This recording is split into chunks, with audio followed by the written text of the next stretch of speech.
¿Qué es lo que estuvimos viendo? ¿Quién recuerda? No me acuerdo que A vimos Chile y harto. Unión Latinoamericana, creo. A ver, uno que me mencione. Unión Latinoamericana, creo que algo así. Historia de Chile también.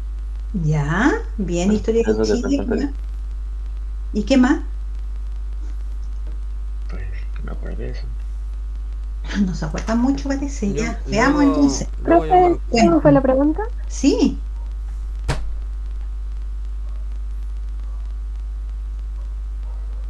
¿qué me va a preguntar? No, no, ¿cómo fue la pregunta? Ah, Que ¿cómo fue la no... pregunta? ¿Qué estuvimos viendo el año anterior? Ah, lo de la evolución política también creo en Chile. Sí, bien, evolución política, ¿qué más? Ya, ¿no recuerdan? Profe, Pero no importa. es que me Cuente. acuerdo que más que todo vimos como hartas guías de historia de Chile. Y ¿Sí? Y después las lo. analizamos. Sí, y después lo que era como. Después lo que vimos de lo que en sí esto de la ciudadanía. Fue como un poco de Sí. las constituciones, vimos unos videos de las constituciones antiguas, la más reciente y cosas así. Pero no Sí, alcanzamos a ver mucho de esa materia porque después se acabó el año. sí, perfecto. Ahí Yo bien. me acuerdo que habíamos visto los gobiernos que También. pasaron también. Sí, así, eso también. Ah, ya, qué bueno. Hay algunos que se acuerdan, sí, chiquillos. Justamente, lo primero que hicimos durante los primeros meses, ya desde abril, mayo en adelante, fue ver los distintos periodos de la historia de Chile desde la República. ¿Recuerdan o no? Los distintos periodos a través de guías. Y cada una de las guías las fuimos reforzando. Terminamos por ahí por septiembre, octubre, con el proceso de guía y después comenzamos a ver la materia de tercero medio que estaba vinculada a educación ciudadana. Dentro de lo que fue el proceso evolutivo de la historia de Chile, empezamos desde la República, comentando lo que fue la República autoritaria conservadora, posteriormente lo que fue la República liberal, lo que fue la República parlamentaria y lo que fue la República presidencial. Y dentro de ellos, tal como lo mencionó uno de ustedes, también vimos las constituciones que tuvimos durante todo ese periodo, ¿ya? Incluso estuvimos hablando de la constitución de 1833, la constitución de 1925 y nuestra actual constitución, que es la de 1980, y además que estamos en un proceso de cambio de constitución y que incluso en el mes de abril vamos a tener que elegir a los que van a redactar la constitución, entonces estamos en un cambio de época, ¿ya? Eso es lo que estuvimos viendo y posteriormente comenzamos a ver de lleno educación ciudadana y en educación ciudadana más que nada estuvimos hablando de lo que era el Estado, de lo que eran los poderes del Estado, lo que era la república y la democracia. Eso es más o menos lo que alcanzamos a ver, ¿ya? Ahora, no voy a volver a toda la historia republicana, sino que voy a empezar a profundizar un poquitito lo que es el siglo XX, que es lo que nos interesa y la historia que se liga a nosotros para poder entender después el tema de formación ciudadana. ¿Ya? Eso en términos generales. Este es un PDF que tengo, que lo tenía en PPT, y que en el fondo habla un poquitito de este periodo de la historia del siglo XX. Yo voy a ir relatando algunas cositas, yo voy a publicar este PPT para que lo tengan, para que vayan revisando un poquitito en el fondo este periodo. Cuando nosotros hablamos del fin de una época, Chile en el siglo XX, debemos entender que desde el 1900 en adelante vamos a tener república parlamentaria hasta 1925 y de 1925 en adelante vamos a tener la república presidencialista. Cuando yo hablaba de república parlamentaria, ¿quién recuerda lo que era la república parlamentaria?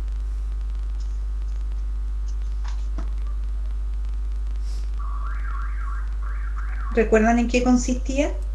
Que el parlamento tenía los poderes como del Estado. Ellos decidían de la economía y esas cosas.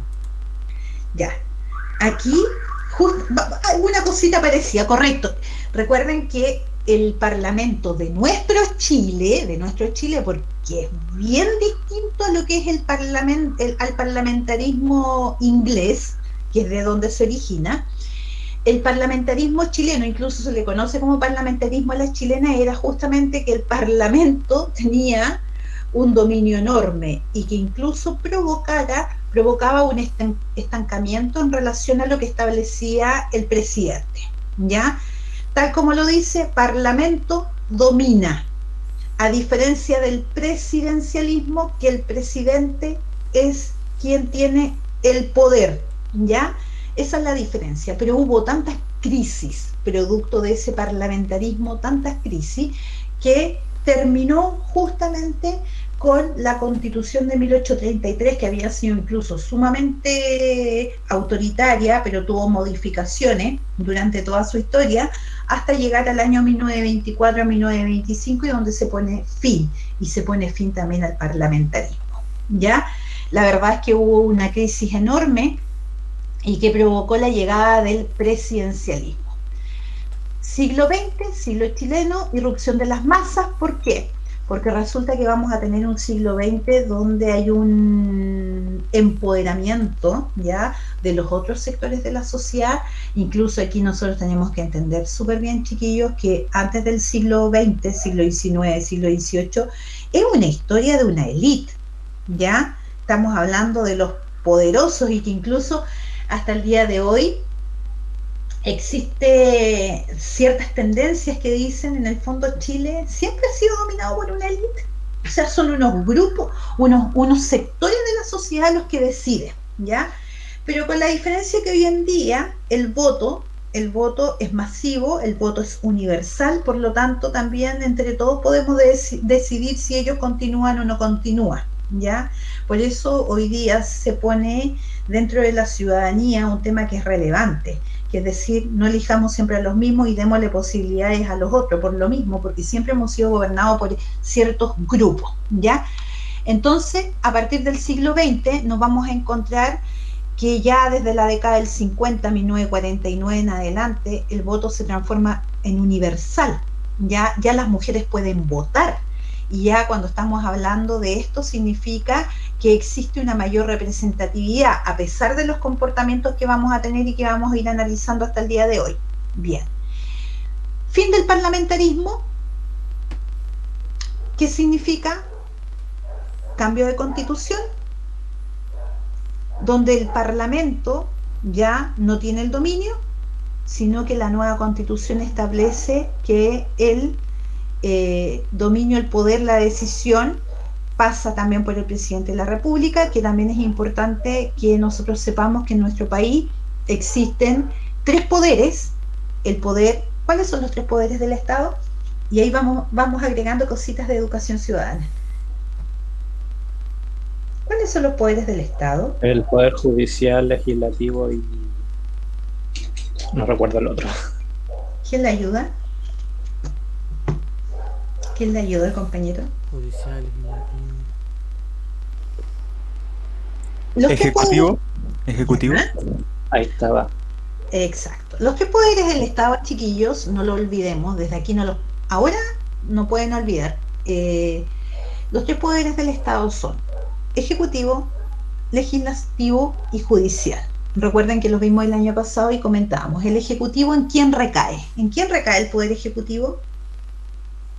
En el presidente. Correcto.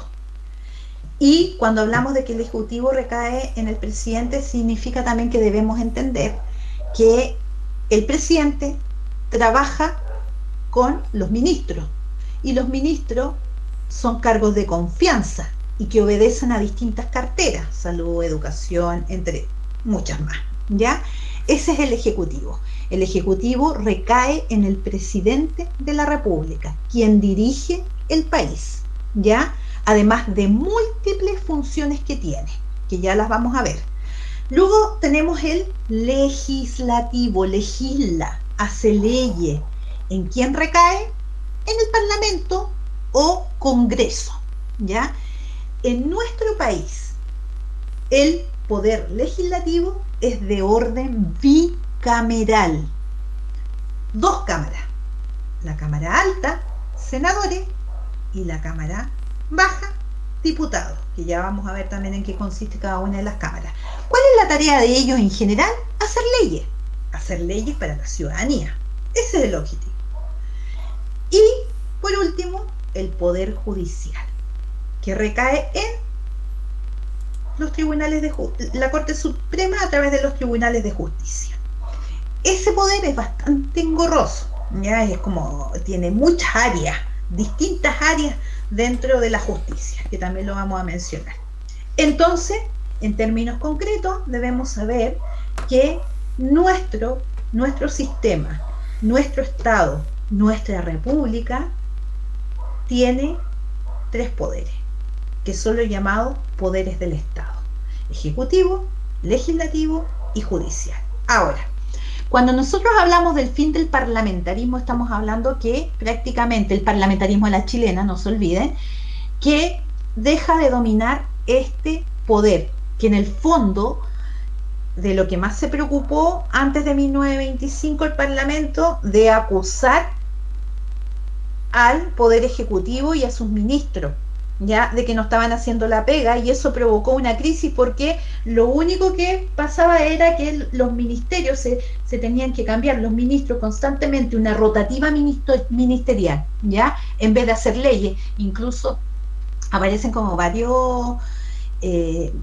monitos dentro de dibujos donde aparece el Congreso durmiendo porque en el fondo las leyes durante todo este periodo descansaban, podían estar pero eternamente y no se discutían porque los parlamentarios estaban más preocupados de ver lo que hacía el Ejecutivo, ¿ya?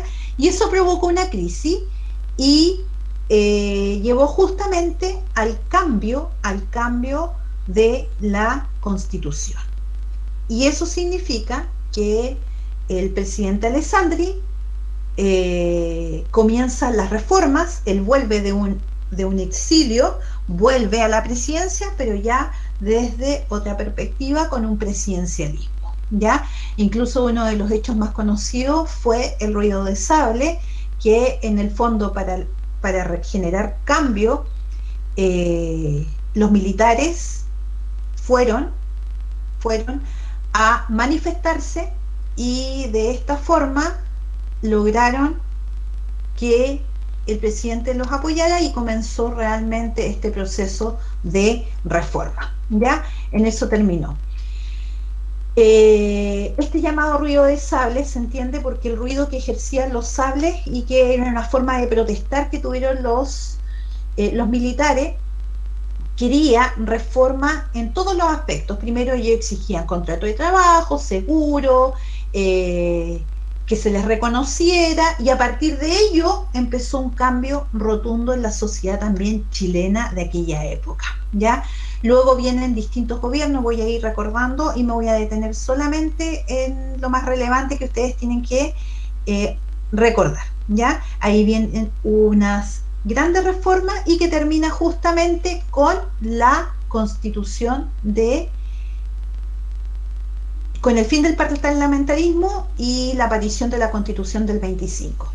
¿Por qué es tan importante la Constitución del 25? Porque la vamos a tener hasta 1973 nomás, porque después de 1973, con el golpe de Estado, la dictadura no le da pie a la Constitución y gobierna desde otra forma, con leyes que va haciendo en el momento, ¿ya?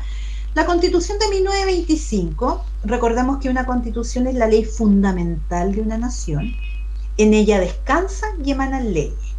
Aquí vamos a tener que el presidente de la República comienza a tener más atribuciones, limitando el poder del Congreso.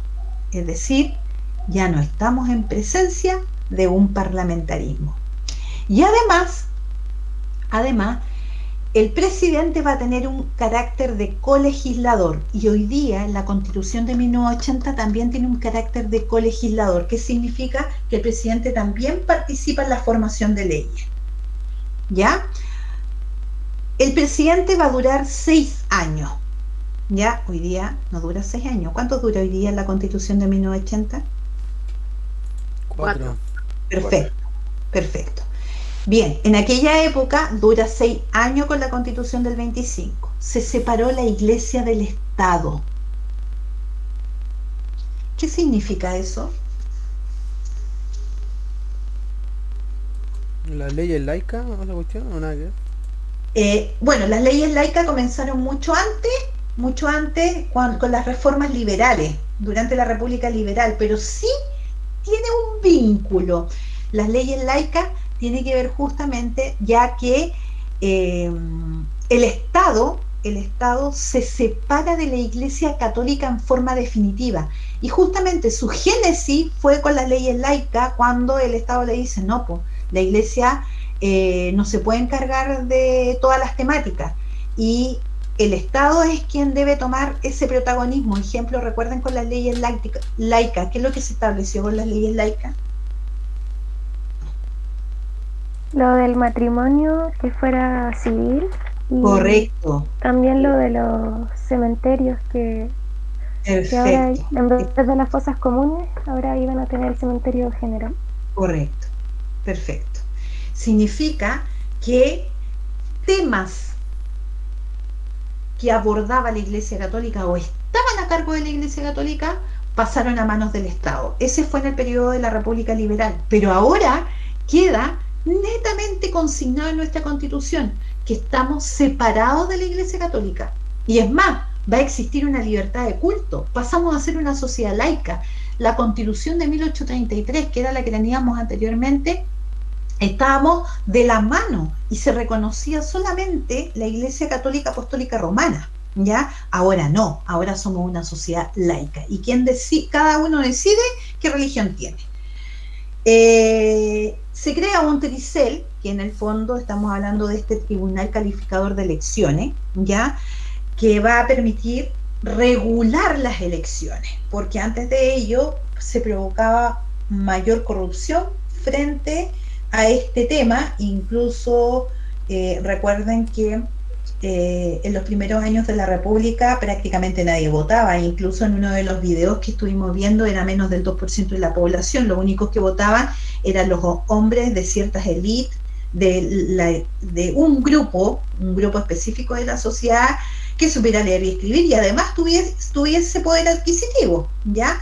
Por lo tanto, esto en el fondo va a ayudar que se empiece a esclarecer un poquitito este tema de las elecciones, y a medida que vamos avanzando en los años va a ser mayor, ¿ya? Y hemos terminado porque son las 11, pero quiero llegar a esta partecita. Constitución del 25, entonces se va a consagrar el rol social del Estado, y esta partecita va a ser pero fundamental para que entendamos también el tema de lo que es la educación ciudadana, el rol que tiene el Estado. El Estado tiene que perseguir el bien común, y a partir de la Constitución del 25 recién estamos hablando del bien común. Y hoy día nos hace mucho sentido cuando hablamos de que el Estado chileno frente a una pandemia tiene que solucionar el problema, ¿ya? Ejemplo, los mismos tan cuestionados bonos, tiene que ver justamente con el tema del rol del Estado, ¿ya? Vamos a continuar la próxima semana, pero les voy a